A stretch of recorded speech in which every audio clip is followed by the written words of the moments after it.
If you find that you tend to stress eat a lot, or you have other unhealthy regulation coping mechanisms, right, that you don't like and you want to change them, I really recommend starting to think about other ways that you can regulate your nervous system and really prioritize giving yourself kind of a menu of things that you can choose from so that you're not always feeling like you have to choose or go for the food or go for the alcohol. Because the more that you give yourself these choices and the more often that you choose these other things, it makes it easier, it rewires your brain so that in the future, you'll more often regulate with things that are healthy for you and aren't going to cause unwanted weight gain or other side effects, like alcohol and refined sugars have on our bodies.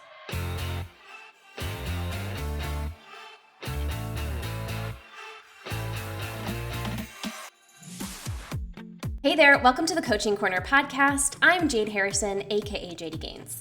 I've been a personal trainer for over 10 years, and I've created this podcast to share with you some of the tips and tricks that I share with my personal training clients. In today's episode, we're going to talk about why it is so hard to stop eating sugary foods.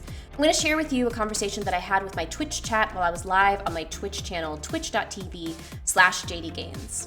In addition to talking about why it is so hard for us to break up with sugary foods, I'm also going to give some tips for how you can reduce your intake of refined sugars. And before we get into the episode, if you are interested in learning more about how to eat healthy in a way that supports your fitness goals, make sure to check out my Healthy Diet Makeover book. I've created a 5-step process that I share with all of my personal training clients for cleaning up the diet, getting your calorie intake right, and how to meal plan and meal prep for healthy eating. It's a pretty quick read, and it's very simple, straight to the point guidance on cleaning up your diet and getting your diet on track. You can find the physical book on Amazon and order it there, or you can download the ebook from my website. I do also have a coaching program that goes along with this book that you can find more information for on my website. Just go to jdgaines.com and scroll down to look at the coaching program options. Now, without further ado, let's get into the episode and talk about why it is so hard to stop eating sugary foods.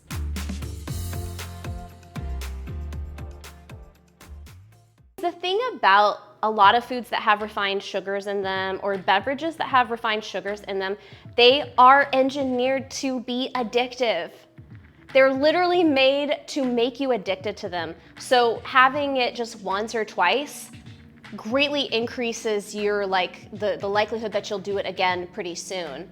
Because the food companies actually will test their products by putting people in MRI machines, okay? And then they will take a look at their brains when they eat a chip, right? And then based on the activity in their brain, if it's lighting up areas that, say, might get lit up by you getting a hit of cocaine or something, they will tweak the flavor so it lights up more of those reward centers. And that's how they make the foods more and more addictive. You have to completely stay away from sugary stuff or you'll easily eat too much. I honestly think that I have to stay away from sugary foods too, because I have a very addictive personality. I do tend to get addicted to video games pretty easily, and sugary food, or high sodium snack foods is a big one for me too. Like Cheez-Its, I'm just a sucker for cheesy, salty snack foods. And when I'm stressed, I'm more susceptible to that. It hits those reward centers in your brain and gets your body to release dopamine. And if you're really, really stressed or you're not getting hits of dopamine from other more healthy sources, then it can be very easy for food to become this sole source of dopamine. And that's where a lot of people, especially people with ADHD, tend to get stuck in the sugar addiction, because we already tend to have low dopamine to begin with, and our systems get dysregulated more easily. So, we're more susceptible to that kind of stuff. You're still weak to beer, hard to stay away. Yeah, alcohol's another one that some of my clients struggle with. And it's hard because alcohol it's not just something that gives you a nice buzz. It's also, for a lot of people, a ritual, right? It's how they wind down after a stressful day at work. They have a couple glasses of wine or a couple beers with their partner or with their friends. It's a communal experience. It's a relaxing experience for a lot of people. And that's where you kind of get caught, which again, if it becomes so much of like a way that you regulate yourself, like you don't have other ways that you regulate your nervous system that are not eating or drinking, then you become very susceptible to getting addicted. So it's something you gotta watch out for. And once again, you gotta be really mindful of taking care of your system and like approach your self-care as, your nervous system is like a really complex computer. It gets overheated. And if you have ADHD or autism, it gets overheated easily. So you need to have things that you do to like cool it down, right? Or regulate yourself. And a lot of people just by default end up turning to food to regulate themselves. That gets them to a calm baseline level. If that's your only way that you regulate yourself, very easily you could end up gaining unwanted weight or ending up with an addiction to sugar or alcohol or both. I think it's worth investing in some resources to learn how to regulate your nervous system, either by like going to therapy, working with like a somatic therapist, journaling, like cultivate a nice little library in your brain of things that usually work to help calm your nervous system. That's not eating or drinking something. Great ways to regulate your nervous system without eating or drinking something include mindfulness meditation, deep breathing exercises. This is why yoga is really great for a lot of people to like bring them like mental clarity and peace, because yoga and breathing exercises that are part of yoga are all about focusing in the present moment, being mindful and present and paying attention to your body, paying attention to your breath, and focusing on what is happening right now. So you can get out of your mind and out of your, thinking about the future or stressing about the past, right? What's happening right now. And you focus on the sensations of your body while you're exercising or while you're doing breathing work. Just taking a moment to sit back and just like focus on your breathing and take a few deep breaths is a great way to get into the present moment and can regulate your nervous system. But there's also some somatic exercises that come from EMDR therapy, which include like tracking something with your eyes that goes left to right.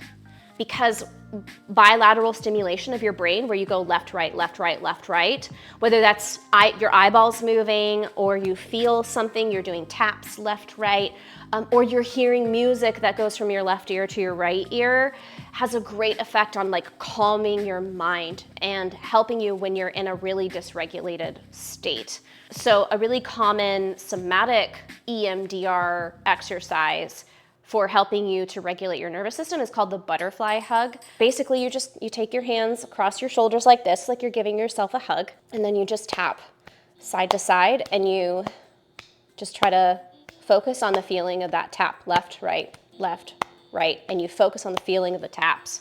But there's all kinds of other ways that you can just like tap left, right on your neck, on your shoulders, on your chest.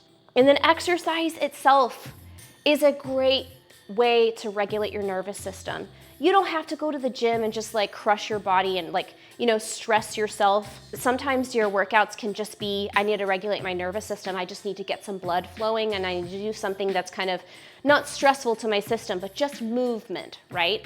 Moving your body and paying attention to the movement of your body is another really great way to regulate your nervous system. If you find that you tend to stress eat a lot, or you have other unhealthy regulation coping mechanisms, right, that you don't like and you want to change them, I really recommend starting to think about other ways that you can regulate your nervous system and really prioritize giving yourself kind of a menu of things that you can choose from so that you're not always feeling like you have to choose or go for the food or go for the alcohol.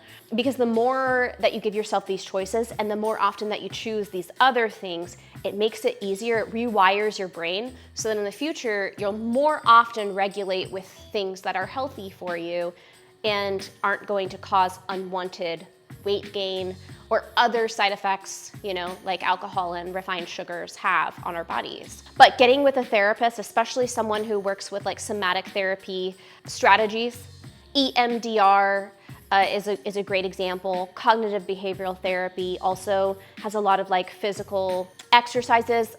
Mindfulness, right? Mindfulness. These are all great forms of therapy that can help you to kind of develop a better habit of regulating your nervous system. And it's worth doing, I think, because if you are not really good at regulating your nervous system, it's likely that there are other parts of your life that are suffering in addition to just, oh, I'm eating a lot more than I would like, or I'm drinking a lot more than I would like. You probably have relationships in your life that are suffering because of your poor regulation, right? There's probably boundaries that you need to set in your life towards work or in other relationships that you just haven't been regulated enough to be able to set those boundaries, right? So I think it's worth doing, for sure. But you know, if you are interested in like working with a therapist to learn how to regulate your nervous system better, you could just like go to psychologytoday.org. If you have health insurance, you probably can get a lot of your therapy covered through your insurance. So go log into whatever your like portal is for your insurance, and usually they'll provide like lists of providers that take their insurance. And you know, there's also a lot of free resources online as well. There's also courses that a lot of therapists have put together and they sell. You know, this is a course on mindfulness, or this is a course on EMDR. So there are so many options out there for you. So don't feel like you're trapped in like, you know, this is going to be like this forever. It does take some time to learn new ways to regulate yourself, but it's definitely worth it. And there's free resources out there, and there's also, you know, people who professionally you can work with to learn new ways of regulating your nervous system.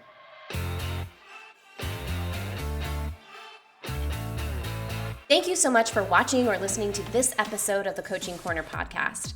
Again, I'm Jade Harrison, aka JD Gaines. If you're interested in learning about me and the services and products that I offer, head to my website, jdgaines.com. And don't forget to order your copy of the Healthy Diet Makeover book from my website or from Amazon. The links for that are in the show notes of this episode and in the video description if you're watching on YouTube. Make sure to like this video and subscribe to the channel if you're watching on YouTube so that you always get the latest videos. If you're listening to the episode, make sure to follow the show so that you always get the latest episodes delivered right to your device. I'll see you in the next episode. In the meantime, make sure to eat your veggies, eat your protein, stay hydrated, and take good care of yourself. I'll see you next time.